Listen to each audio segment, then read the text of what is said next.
So JD, like the topic for today is who's your biggest supporter right now? During this pandemic, people are going through it, and a lot of times they have to find somebody to turn to, and they don't know who to turn to. So, who is your biggest supporter? Who do you turn to kind of get over your hurdles and your struggles? Well, hurdles and struggles. All right. So I have a system that I like to use, and it works for me. Um, so the first thing I do is call my mom or my sister. Hmm.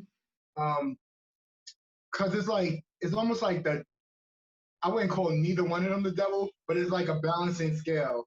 I have my mom, who, if you want somebody to co-sign everything that you're thinking about, good and bad, she's the person you kind of call because she's gonna go off and go through it with you like it's happening to her. So, but the voice of reasoning, I will go to my sister because she helps me to plan this next step to get to the next step. Hmm. So, yeah, I have the two support systems, which is my sister and my mom. They've So been here from the beginning. you kind of have a yin and yang, but not really yin and yang. Is yin and yang. The people who know you best and know what because we like to blame everything on the atmosphere. We like to blame everything on the universe instead of taking accountability. But you need people who are kind of accountability coaches for you. And if you know better, you should do better. But we don't always listen to our gut feeling. And when we don't, we know what happens. And we got the certain people who we call when we fuck up because those are the people who's going to tell us we fuck up. Then you have the other people who kind of just help you think it through. Instead of like unsolicited advices like, oh, you're stupid. Why did you do that? You always do it. You have the other people that you kind of call who's going to say, it's not over. Just there's another way around it. Like take a deep breath. Is yeah, you just gotta make a better decision on what's your next step. But they'll still also tell you it was your fault too. Even So you gotta have that honest person, because I think a lot of times when you in business for yourself, like you have to rely on your, like you said, your gut feeling a lot of the time. And the problem is that your gut feeling could be telling you go left and right, but then you like, oh man, who can I bounce this off of? Who's gonna tell me yeah. what's up, like what's good, like for real? And then you have those, Like how they say two heads are better than one. It actually is. yeah. So sometimes I talk to a lot of small business owners, and a lot of times they're in the game by themselves. You know what I'm saying? And so like a lot of them are first generation entrepreneurs. So But just knowing somebody has your back makes you feel empowered.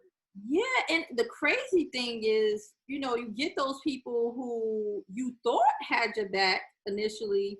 So how do you feel when you talk to, like, at the beginning of your grind, when you thought that all these people had your back and you had your homeboys, your homegirls, and you was like, yeah, no matter what, so and so is gonna hold me down because I'm starting this new journey.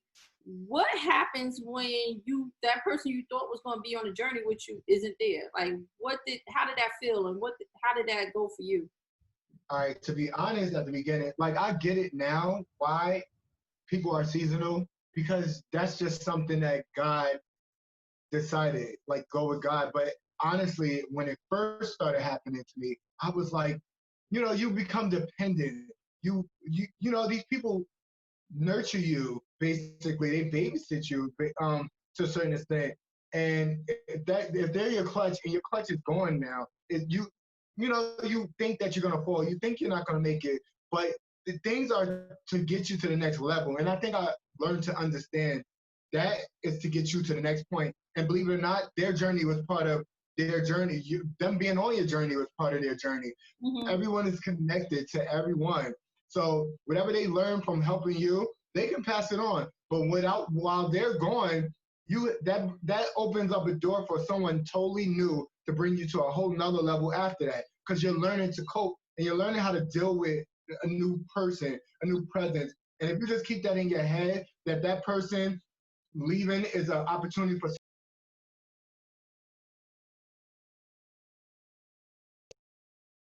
along with all the stuff new you learn from that one person, it's like you'll be unstoppable. So you have to just learn that people are seasonal, and when they leave, it's probably their time to go off into their next journey, That's whatever they learn from you.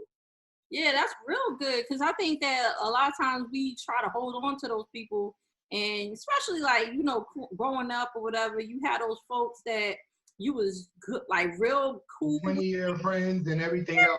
You like, nah, we've been tight since kindergarten or first grade or whatever, and There's now no such thing as outgrowing your friends, and I heard that in church. They was yeah, like, sometimes you outgrow your friends. I was like, so it's okay to, because I thought it was like, oh, me acting like I was better, but not having the same interest anymore.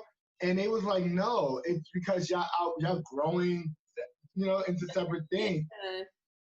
Yeah, and I think that's good though, and I applaud you for having that support system that you do have.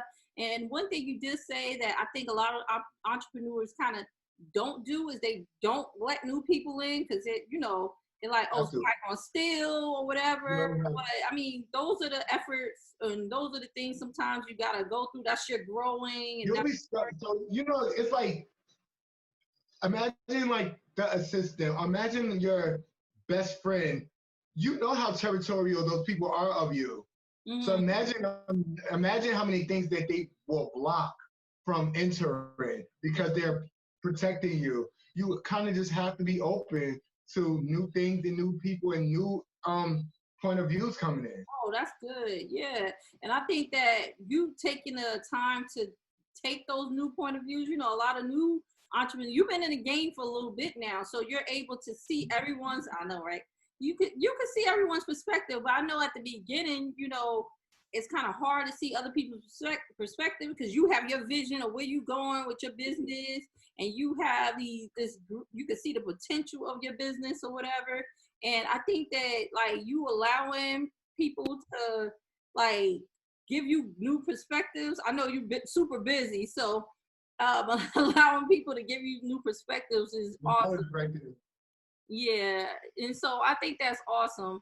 And I'm glad you took the time to talk to me today. You're super busy, and you are a great I just ray of came from sunshine. the photo shoot, straight from the photo shoot, slid right into this interview. I wouldn't miss it for the world. I think what you're doing with entrepreneurs, especially Black entrepreneurs, is so dope. And then you're like giving them consultation because so many people are going to see this one and learn so much from not just this one, from all the different people that you're going to have coming on. And I'm so excited to watch all of your interviews. Yeah. Because I think you're asking the right question. This is my first video interview. Usually I do my podcast, and those are with videos. So you kind of got me to get dressed up during the pandemic. So you did good. Thank you. Yeah, thank you. But thank you. Next time you better have the JE collection on. Oh, definitely, definitely, yeah. But thank you again, JD, for talking with me. No problem. And I can't wait to talk to you again. It was a pleasure. And hey, Chee-Chee. Love and peace. Bye. Bye.